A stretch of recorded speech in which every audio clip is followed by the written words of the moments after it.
Hey everyone, on this week's HQ challenge, we're going to deal a little bit with hemodynamics.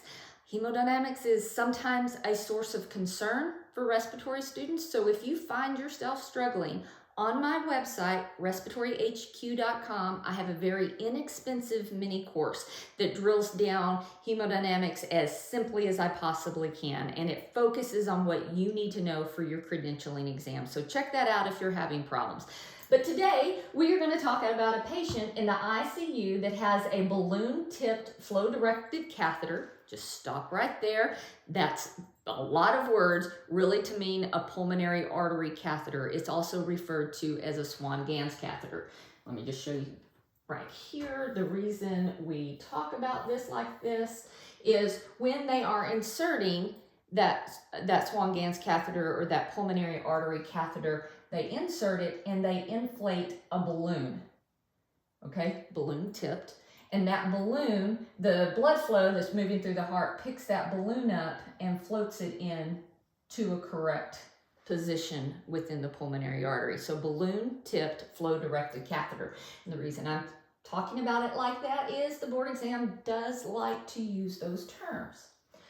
All right, so basically we have a balloon tip flow directed catheter in place with the following values. CVP is 12, PAP 30 over 12, wedge is 8, and a cardiac index of 3.2. So let's just talk about this. CVP should be less than 8, okay?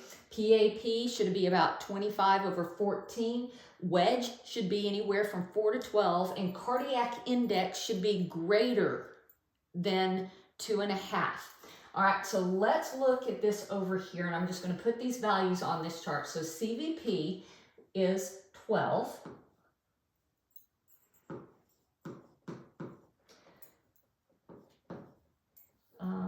PAP is 30 over 12. Wedge was 8. And a cardiac index of 3.2. All right, so this is what we've got going on. I've got these pressures drawn exactly where they're going to measure. CVP measures the pressure in the right heart. Pulmonary artery pressure measures the pressure in the lung and the pulmonary capillary bed. Wedge pressure tells us about pressures on the left side of the heart, and cardiac index is the cardiac output divided by a person's body surface area. So basically it accounts for how big they are. All right, so when we look at this, what we've got going on, I'm gonna start over here with cardiac index. This is normal and this is normal. There is absolutely nothing wrong with the left side of the heart, okay? Nothing's wrong with the left side of the heart. Pulmonary artery pressure is high. For some reason, we have some pulmonary hypertension. So when we're looking at this, the process is occurring first in the pulmonary capillary bed or the lung, okay? And as a result of that excessively high pressure, the right heart beats against that excessively high pressure, it eventually fails, and it causes the CVP to elevate. Okay, understanding what's going on, let's go back to this now. So this could be the result of all of the following except, all right, we said nothing was wrong with the left side of the heart. Well, that's cardiogenic pulmonary edema, okay?